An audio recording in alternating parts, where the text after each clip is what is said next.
नयन पर लगाया है इल्ज़ाम सूरजो को मारने का लता ने। तो नयनतारा सीरियल के आज रात के एपिसोड में आप सबको देखने को मिलने वाला है कि नयन के हाथ लग जाती है वो सांप वाली टोकरी जिसमें लता सांप रखकर लाई थी और वो उसे सबूत के तौर पर उठाकर भाग रही होती और पीछे पीछे लता भी। और वहाँ पर बाकी सारे लोग भी आ जाते हैं और सबको ऐसा लगता है क्योंकि तुरंत ही जो लता है वो बात बदल देती है और कहती है कि ये नयन है ना, ये जादू टोना कर रही है और यही सूरजो को मारने की कोशिश कर रही है।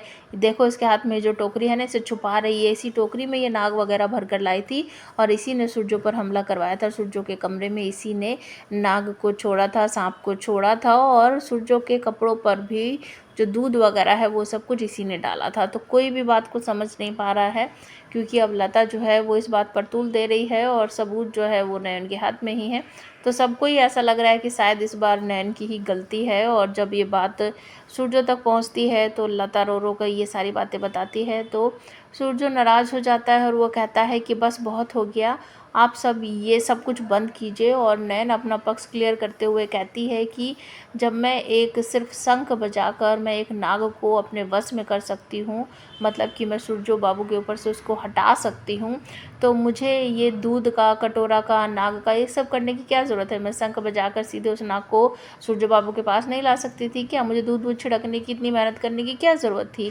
तो सूरजो जो है इस बात को कहीं ना कहीं समझ रहा है कि नयन ने उस नाग को मेरे कमरे में नहीं डाला था, नहीं लाया था। लेकिन लता जब वहाँ पर रोने लगती है तो उसे बहुत बुरा लगता है और वो तुरंत ही भड़क इससे पहले जब ये सारी बातें हो रही होती है तो सूरजो अपने कमरे में एक फूल माला लेकर आता है और उसे सावली की फ़ोटो के ऊपर लगाने के लिए सावली के सामने, उसकी फ़ोटो के सामने खड़ा हुआ है, कान पकड़ के उससे माफ़ी मांगता है कि मुझे माफ़ कर दो।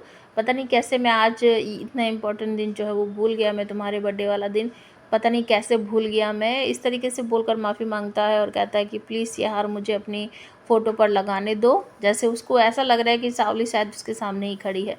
तो वो उस पर हार वगैरह चढ़ा देता है और तभी ये सारा जो ड्रामा है वो होता है। और तभी सब सूरजो के कमरे में आते हैं तो सूरजो भड़कते हुए कहता है कि अच्छा बस बहुत हो गया, सब लोग जाइए और अपना अपना काम कीजिए, इस नयन को मैं देखता हूँ। तो वो नयन को कहता है कि ठीक है नयन, अगर आप ठीक हो गई हो, आपको बहुत भाग दौड़ सूझ रही है और आप पूजा पाठ व्रत पता नहीं क्या क्या करोगी और नाग को वश में करोगी, मुझे ऐसा लग रहा है कि आप बिल्कुल ठीक हो चुकी हैं।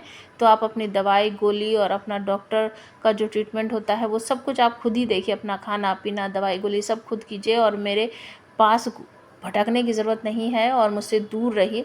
आप ठीक हो चुकी हैं तो मेरी ज़िम्मेदारी ख़त्म हो गई है और आप अपने कमरे में जाइए। इस तरीके से वो बोल देता है और कहता है कि मुझे अकेला छोड़ दो। और तभी वहाँ पर सावली आ जाती है और वो कहती है नयन से कि सुना तुमने सूरजो ने क्या बोला, चली जाओ।